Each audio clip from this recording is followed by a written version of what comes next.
வணக்கம். செல்வகுமாரின் அதிகாலை வானிலை ஆய்வறிக்கை. அதிகாரப்பூர்வ வானிலை அறிக்கைக்கு இந்திய வானிலை ஆராய்ச்சித்துறை அறிக்கையை பார்க்கவும்.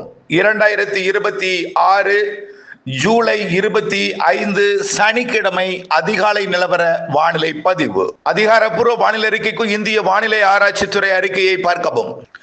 வானிலை அமைப்பு: குஜராத் பகுதிக்கு கடந்த 2-3 நாட்களாக வெள்ளப்பெருக்கை ஏற்படுத்தி கொண்டிருந்த அந்த காற்றழுத்த தாழ்வு மண்டலம் பாகிஸ்தான் பகுதியை நோக்கி நகர்ந்து கொண்டிருக்கிறது.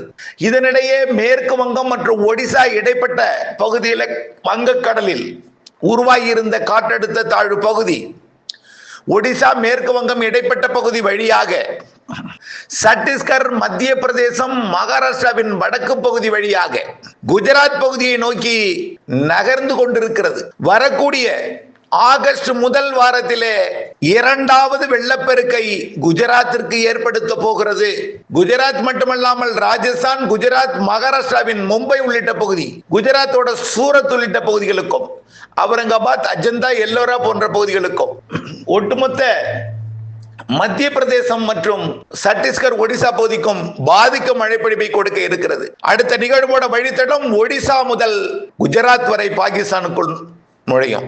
இந்த நிகழ்வு நகர்வின் காரணமாக தற்பொழுது மேற்கு வங்கத்தில் நீடித்துக் கொண்டிருக்கூடிய இந்த காற்று குவிதல், அதாவது காற்றழுத்த தாழ்வு பகுதியில் காற்று ஈர்ப்பு காரணமாக கிழக்கு காற்று நுழையாமல் இருக்கிறது. அப்படி பயணிக்கக்கூடிய காற்று அவ்வப்பொழுது கிழக்கு கடலோரத்திலே நேற்றைக்கு மயிலாடுதுறை மாவட்டத்திலும் அரியலூர் மாவட்டத்திலையும் கடலூர் மாவட்டத்திலையும், குறிப்பாக மணல்மேடு முதல் அரியலூர் வரை, காட்டுமன்னார் கோவில் அதன் சுற்றுவட்டார பகுதி, முட்டம் மற்றும் மீன் சுருட்டி, கங்கை கொண்ட சோழபுரம், ஜெயங்கொண்டம் போன்ற பகுதிகளுக்கு நேற்றைக்கு மழைப்பொழிவை கொடுத்திருக்கோம். அதே போல பல்வேறு மாவட்டங்கள் ஆங்காங்கே மழைப்பொழிவு நேற்றைக்கு முன்தினம் விழுப்புரம் கடலோரம் மற்றும் செங்கல்பட்டு கடலோரத்தில் செய்யூர் பகுதியெல்லாம் மழை. காரணம், அங்கே ஒரு வளைவு இருக்கிற காரணத்தினாலே வடக்கு நோக்கி பயணித்துக் கொண்டிருக்கூடிய காற்று எளிதிலே நுழையும், குளிர்பிக்கும். இப்போ ஒடிசா கரையோரம் நீடித்துக் கொண்டிருக்கூடிய அந்த காற்றழுத்த தாழ்வு பகுதி உள்ளே நுழைய போகிற காரணத்தினாலே கிழக்கு காற்று எளிதிலே உள்ளே நுழையும். இது படிப்படியாக இந்த செயல்பாடு தொடங்கும்.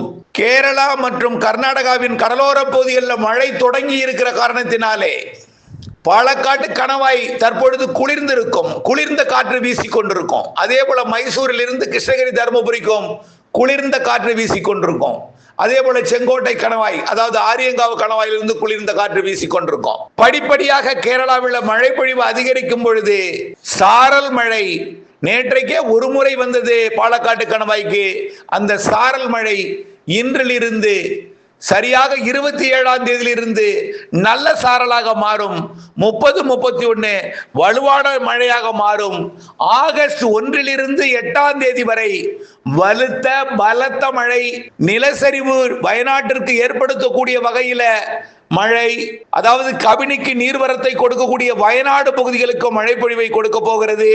அதே போல ஒட்டுமொத்த கர்நாடகா, கேரளாவிற்கு மழை பொழிவை கொடுத்து நீலகிரி மற்றும் வால்பாறை பகுதிகளுக்கும், கேரளாவின் இடுக்கி அணைக்கட்டு பகுதிகளுக்கும், குறிப்பாக வரக்கூடிய காற்றோட அமைப்பு எப்படி இருக்குன்னு பார்த்தீங்கன்னா, நேரடியாக குஜராத் நோக்கி பயணித்துக் கொண்டிருக்கூடிய காற்று இரண்டாக பிரிந்து வட இந்திய நிலப்பகுதி மகாராஷ்டிரா, குஜராத் பகுதியை நோக்கி ஒரு 50% காற்றும், ஒரு 50% காற்று கர்நாடகாவின் மங்களூரு, உடுப்பி வந்து பிறகு திசை மாறி வட மேற்கில் இருந்து தென்கிழக்காக நீலகிரி மாவட்டத்தில் நுழைந்து அட்டப்பாடி மற்றும் பாலக்காட்டு கணவாய் மற்றும் வால்பாறையோட மேற்கு மற்றும் வடமேற்கு சரிவு, அதாவது பொள்ளாச்சிக்கும் வால்பாறைக்கும் இடைப்பட்ட பகுதிகள் மற்றும் அப்படியே தென்கிழக்கு நோக்கி வடமேற்கில் இருந்து காற்று பயணிக்கும் என்பதனால ஒரு வித்தியாசமான ஒரு மழை பொழிவை ஆகஸ்ட் முதல் வாரத்திலே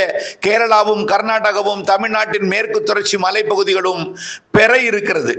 தமிழ்நாட்டை பொறுத்த வரைக்கும் ஆங்காங்கே வெப்பச்சலன இடிமழை பொழிவு நேற்று முன்தினம் கொடுத்த நிலையில இன்றைக்கும் நாளைக்கும் அதே போல் குறைந்த பரப்பிலே மழை பொழிவு இருக்கும். அரியலூர் மாவட்டத்தில் இருப்பவர்களுக்கும், அதே போல கடலூர் மாவட்டம் காட்டுமன்னார் கோவில் அதன் சுற்றுவட்டார பகுதியில் இருப்பவர்களுக்கும் நேற்றுக்கு தெரிந்திருக்கும் அந்த மழையோட அனுபவம்.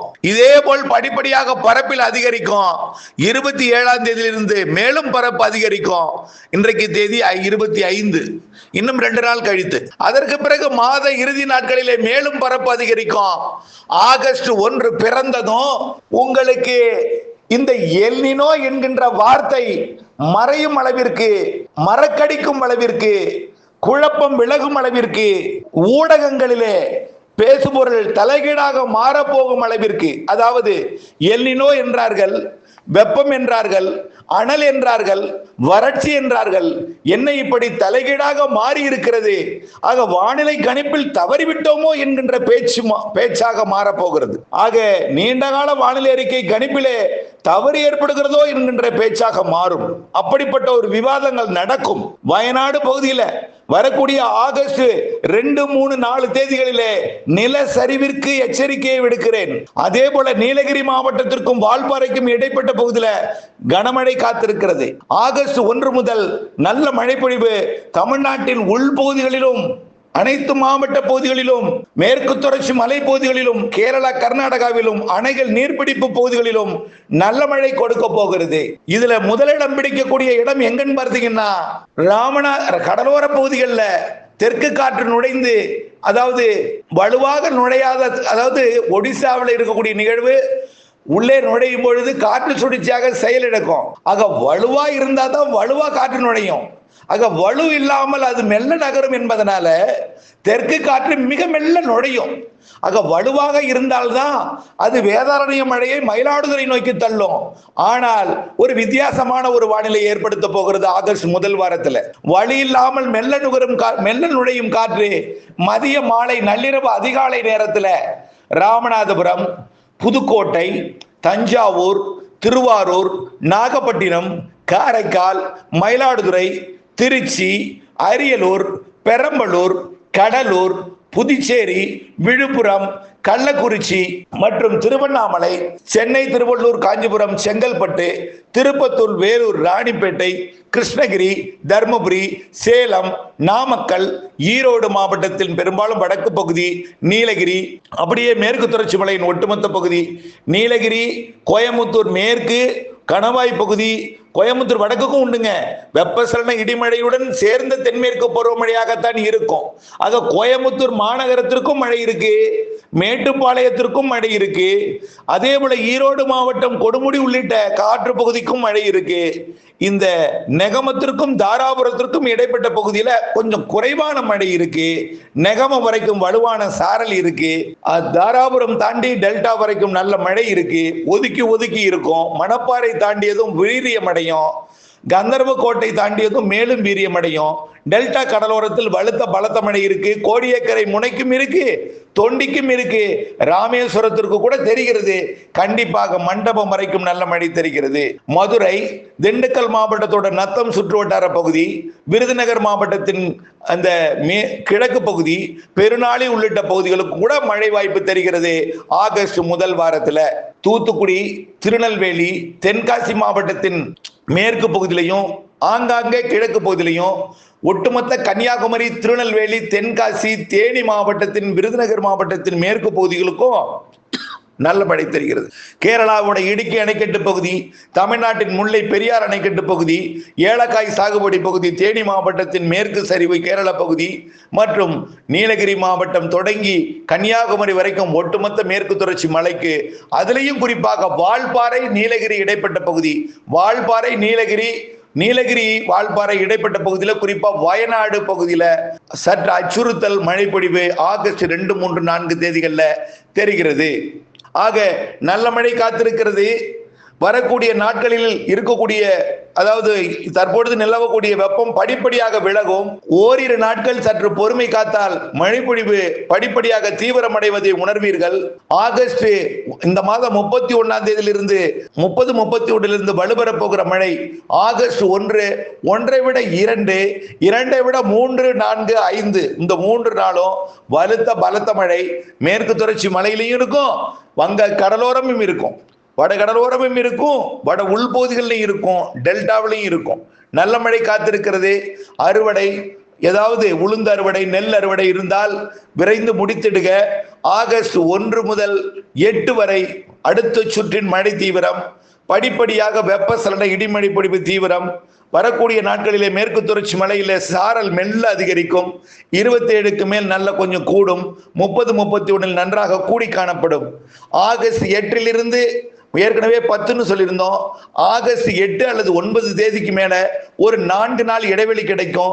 இதை நாம் இப்பொழுது சொல்லவில்லை, நீண்டகால அறிக்கையில நாம சொல்லியிருக்கிறோம். அப்பொழுது பசிபிக் பெருங்கடல்ல ஜப்பானை நோக்கி ஒரு புயல் பயணிக்கும். அந்த புயல் காரணமாக காற்று சற்று திசை மாறும்.